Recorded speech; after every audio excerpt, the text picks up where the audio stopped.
Ngrohja qendrore mbetet një nga shërbimet më të rëndësishme për qytetarët gjatë sezonit të dimrit, pasi ndikon drejt për drejt në komoditetin dhe jetën e përditshme të familjeve.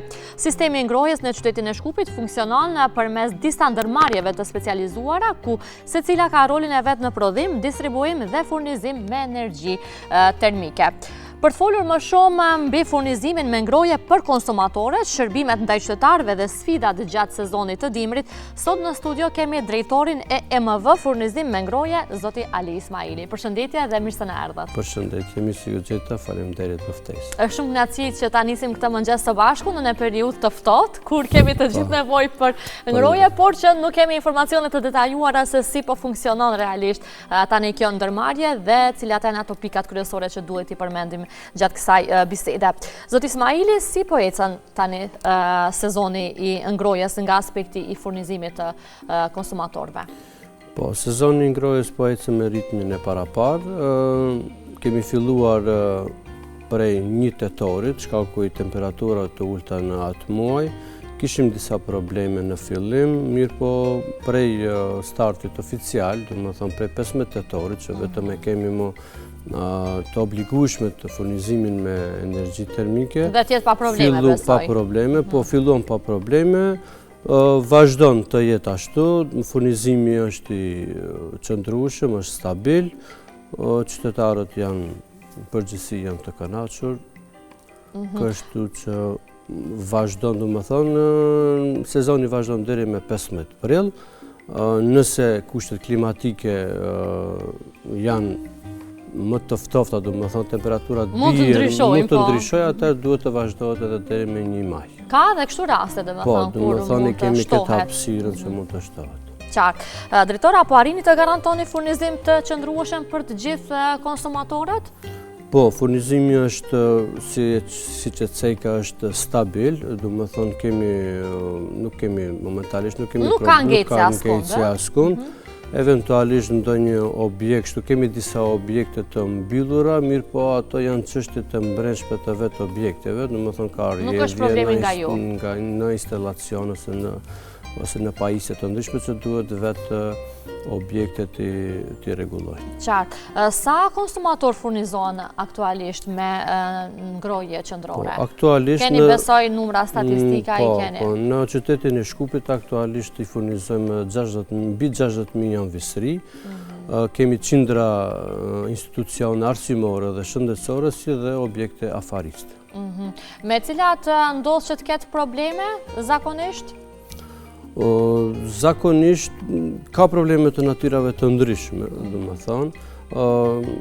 Realisht ballafaqohemi me rrjetë të stërvjetruar dhe mund të ketë edhe probleme, do më thonë, në rrjetë. Mirë po me ekipet, me profesionalizëm dhe me një organizim të mirë, do më thonë, sanon ato probleme dhe mundohemi që të ketë sa më pak ngecjen me furnizimin me energji termike. Në këto raste keni ankesa nga qytetarët kur ka probleme të tilla? Kemi ankesa të ndryshme, do më thonë ka ankesa kur ka ndërprerje, ndonjëherë ndodh që mund të kenë ndonjë ndërprerje të shkurtër, po kemi edhe ankesa për temperaturën e dhomave, do më thonë ne sipas rregullorës për furnizim, duhet ju garantojmë temperaturë ideale 20 gradë plus 1, do më thonë 21 gradë, mirë po ka qytetarë që ankohen për këtë temperaturë, se duan të kenë temperaturë më të lartë, ata mund të bëjnë kërkesë për një... Ligjërisht është kjo, do më thonë 20-21. Do më thonë, mund të kërkojnë ngritje të temperaturave, mirë po ajo do të thotë që dhe ngritje të konsumit të energjisë termike. Duhet pagesë shtesë, besoj. Pagesë shtesë, kështu që duhet të ketë një pëlqim të përbashkët nga gjithë objektet, do më thonë, nga gjithë konsumatorët që gjenden në atë objekte dhe ne gjithsesi mund të arrisim pa problem. Në këtë rast, drejtor, si i trajtoni kërkesat dhe ankesat e qytetarëve?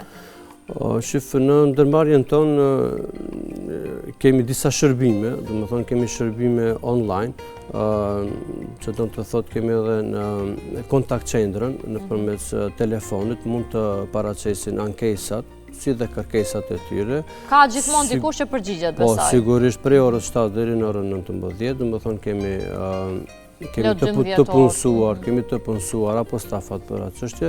Sigurisht kemi edhe mbështetje 24 orësh nëpërmjet qendrës dispečere, do të thotë që gjindet në ndërmarrjen tjetër në distribucion, atje mund qytetarët në çdo kohë të paraqesin ndonjë defekt ose ndonjë rrjedhje eventuale në banesën e tyre.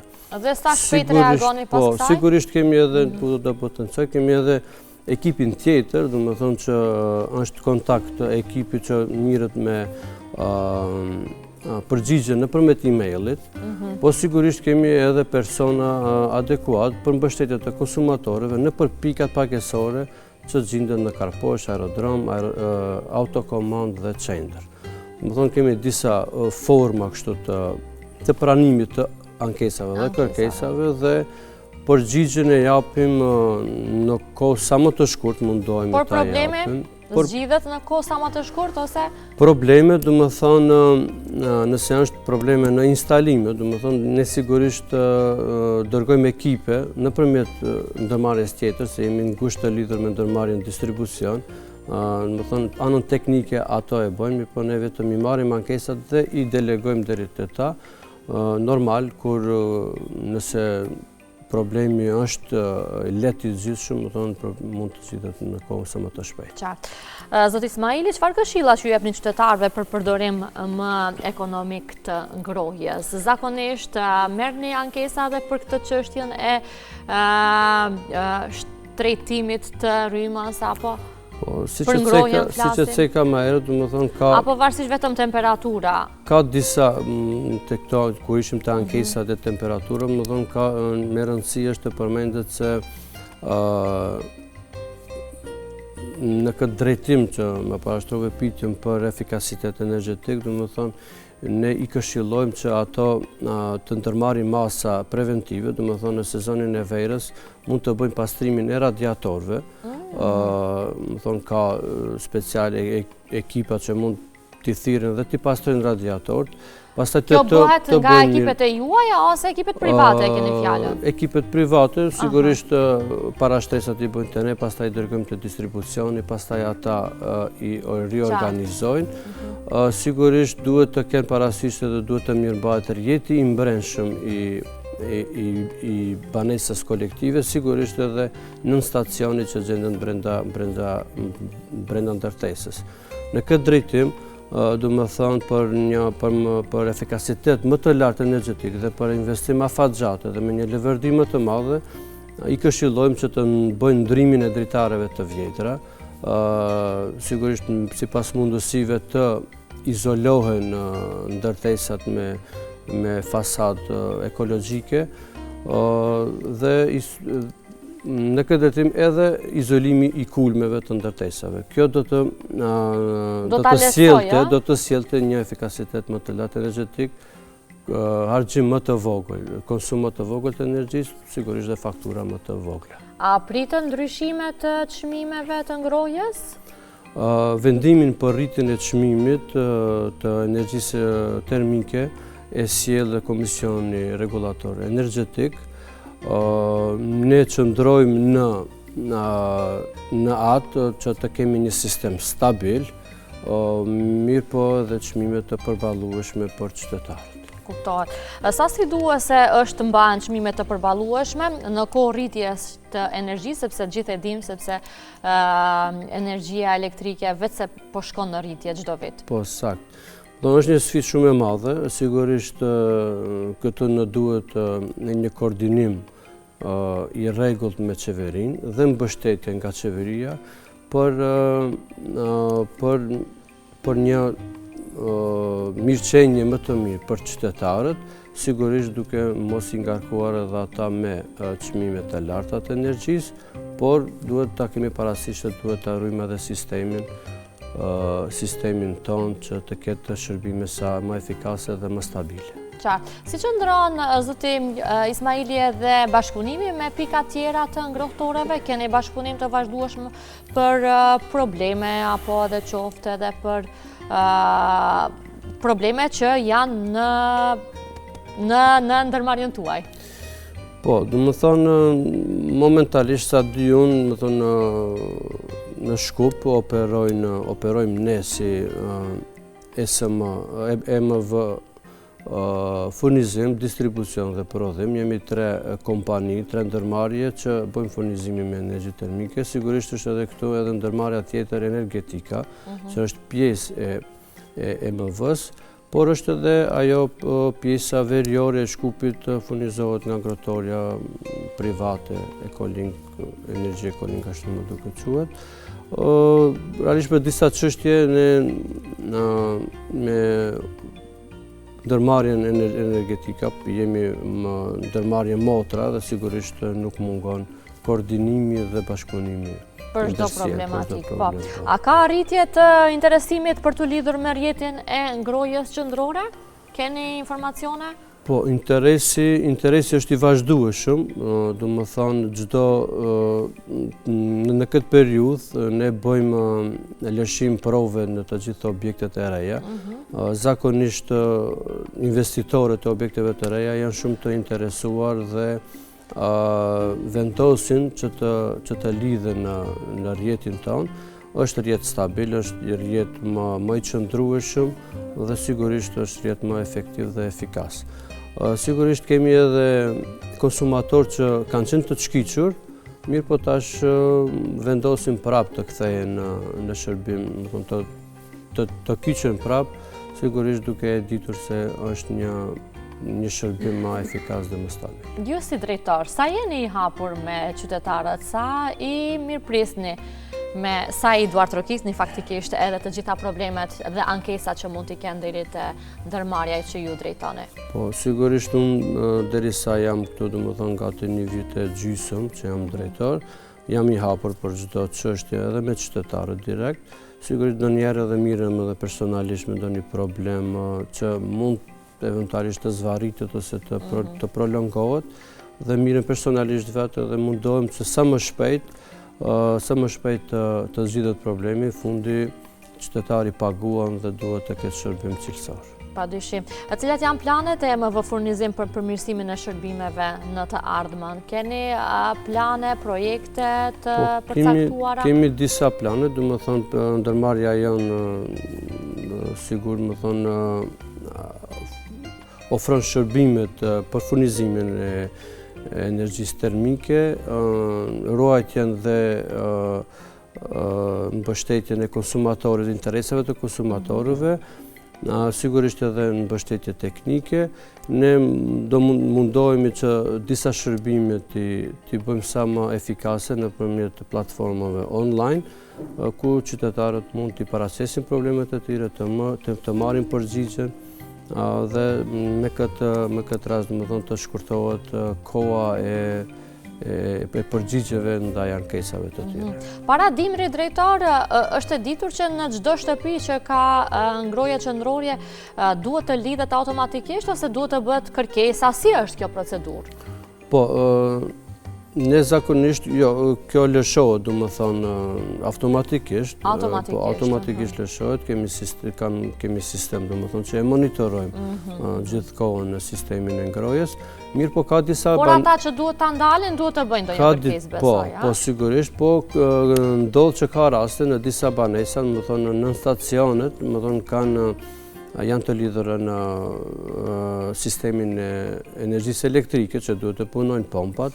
Mirë po ato kanë disa obligime ndaj operatorit e vënë dhe duhet që këto faturat ata t'i paguajnë në kohë dhe mos të ketë ndërprerje të rrimës elektrike, me çka dhe mund të ketë edhe ndërprerje të energjisë termike. Me këtë rast, në para se të fillon sezona, do të thonë, i kemi ato informacione se atje nuk kemi qasje dhe nuk mund ta monitorojmë, i informojmë qytetarët nëpërmjet platformave elektronike dhe sigurisht ju dërgojmë deri në ndërtesë, do të thonë afishe, vendojmë afishe aty se duhet të rregullohet çështja e fakturave ndaj energjisë elektrike, me që rast ata ndërmarrin masa dhe zgjidhet problemi sa më shumë. Por ndonjë kampanjë ka pas rast që keni bërë për thirrje për gjithë ata që duhet të kenë ngroje qendrore në shtëpi apo banesë? Po, jemi në planifikim e sipër, domethënë të një kampanje për thithjen e në fakt të investitorëve për t'i bindur që ngroja qendrore e qytetit është më efikase dhe më efektive dhe duke ju lehtësuar edhe atyre procedurat për lidhje në sistem. Në këtë vit të planifikojmë të kemi ashtu kampanje. Para sezonit të 2027-ës? Para sezonit të 2027, sigurisht edhe qytetarët që janë të shkiqur, do më thonë që të kenë mundësi, do të bëjmë një kampanje që të kenë mundësi të informohen dhe të lidhen prapë në sistemin e ngrojes. Qartë. Zoti Ismaili, si është një zhvillimin e sistemit të ngrojes në vitet në vije? Mendoni që do ketë edhe risie dhe përparim në këtë fushë? Nëse duam të kem një sistem të qëndrueshëm dhe më efikas për qytetarët, dhe këtu më duhet të cekim se nëse duam të kemi edhe një mjedis më të pastër, më ekologjik, do më thënë sigurisht që ngroja qendrore është më e duhur dhe më efikase dhe këtu duhet të miren disa masa, disa investime. Normal rjeti i stërvjetuar duhet të renovohet, duhet të ketë rjet të ri të sistemit, sigurisht edhe të zgjerohet rjeti. Ka disa lagje që nuk kanë rjet për ngroje. Këtu duhet të ceki se duhet edhe të investohet në qendra të reja kongjerative, dhe më thonë që njëkohësisht të prodhohet rryma elektrike dhe energjia termike, ku energjia termike është shumë më e lirë se sa të prodhohet vetëm për atë, vetëm energjia termike të prodhohet. Në këtë rast, me këto qendra, do prodhon rrymë elektrike, njëkohësisht edhe energji termike. Me ardhjen tuaj në këtë institucion, keni bërë ndryshime, cilat janë ndryshimet që vlen të potencohen? Ka pas projekte që i keni realizuar ose? Zakonisht ne jemi ndërmarrje që normal vendimet miren nga ndërmarrja AM, do të thonë MV, dhe normal kemi tentuar disa raste të ndërmarrim disa iniciativa, po jemi ende në përgatitjet e sipër. Po, urojmë që të filloni startoni me këtë kampanjë njëherë dhe të keni edhe risit e tjera. Zoti Ismaili, unë faleminderoj shumë, e qënë se tani më këtu duhet ta përmbyllim emisionin, ishte shumë kënaqësi që ta nisim këtë mëngjes së bashku dhe për t'i njoftuar edhe shikuesit rolin e kësaj ndërmarrje publike e cila gjithmonë na kujtohet në stinën e dimrit, realisht, për fat të keq. Urojmë që të mbarvajtja të shkoj me rregull dhe mos ketë probleme edhe në këtë sezon, sepse i kemi edhe disa muaj në vazhdim, jemi në fillim të dimrit, jemi në fillim të shkurtit, por që llogaritet që deri në prill duhet i kemi të ndezura ngrojet, kështu që urojmë që mos të kemë probleme edhe qytetarët dhe që mos të shtohen ankesat pastaj edhe deri te ju. Faleminderit për ftesën, ishte kënaqësia dhe imja. Normal, ngrotorët do të jenë në dispozicion deri në afatën e paraparë, edhe siç thash, do të thonë edhe nëse temperaturat bien edhe pas 15 prillit, na prapë do të jemi në dispozicion dhe besoj që qytetarët do të ngelen të kënaqur nga kjo sezon. Urojmë që mos na bien pas 15 prillit, sepse ka filluar të na lot ky ftohti. Ishte shumë kënaqësi. Faleminderit. Suksese edhe juve në këtë detyrë të re që keni. Faleminderit.